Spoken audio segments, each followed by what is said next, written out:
الشیطان الرجیم بسم اللہ الرحمن الرحیم۔ ہم نے سورۃ اخلاص تک پڑھا تھا کہ سورۃ اخلاص کیسے اور کہاں تک پڑھی جاتی ہے، یعنی آپ نے تکبیر تحریمہ کے بعد تسمیہ اور تعوذ پڑھنے کے بعد سورۃ فاتحہ پڑھی، اس کے بعد سورۃ اخلاص پڑھی اور آپ کھڑے ہی رہے نماز میں۔ آج ہم نے پڑھنا ہے تسبیح رکوع، یعنی رکوع کیا ہوتا ہے۔ سورۃ اخلاص یا کوئی بھی سورۃ اخلاص کے بعد ملانے والی سورت کے بعد آپ نے رکوع میں آنا۔ رکوع میں آپ نے کیا پڑھنا ہے؟ سبحان ربی العظیم، سبحان ربی العظیم، سبحان ربی العظیم، 3 مرتبہ اس کو پڑھنا ہے۔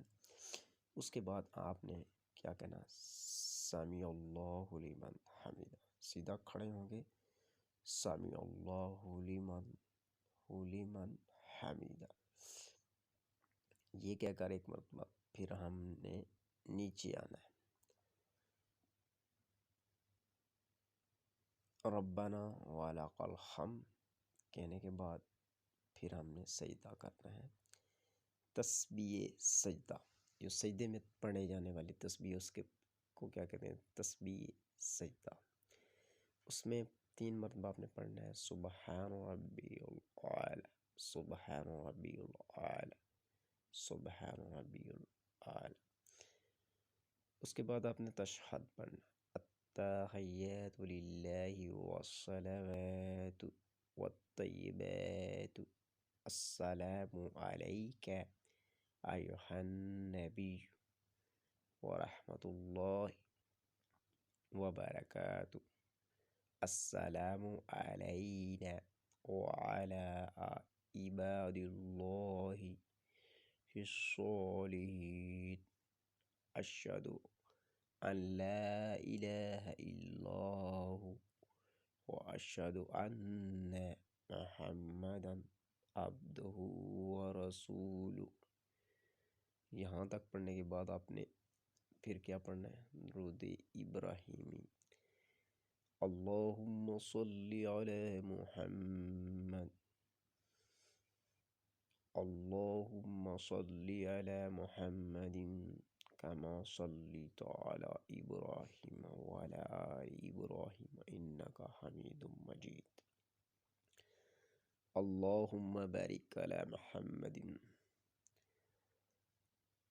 وعلی آل محمد کما بارکت علی ابراہیم وعلی آل ابراہیم انک حمید مجید۔ اس کے بعد آپ نے دعا پڑھنی، کوئی سی بھی دعا پڑھ سکتے ہیں، اور ہمیشہ یہ دعا پڑھی جاتی، اللہم رب اجعلنی مقیم الصلاۃ ومن ذریتی ربنا وتقبل دعاء، ربنا اغفر لی ولوالدی وللمؤمنین یوم یقوم الحساب، واو کو گول کرنا، یوم یقوم الحساب۔ اس کے بعد آپ نے دونوں طرف سلام کہہ دینا، السلام علیکم ورحمۃ اللہ، السلام علیکم ورحمۃ اللہ۔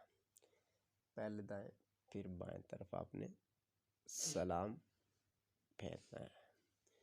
ٹھیک ہے، یہاں تک آپ کی دعا اور نماز مکمل ہو گئی۔ اگر آپ وتر پڑھ رہے ہیں تو وتر میں آپ نے یہ دعائے قنوت پڑھنی ہے۔ اس کے بعد جو ہے آپ نے وتر کو مکمل کرنا ہے، اسی طرح سلام پھیر کے۔ تو انشاءاللہ اگلی ویڈیو میں پھر حاضر ہوں گے، تب تک کے لیے خدا حافظ۔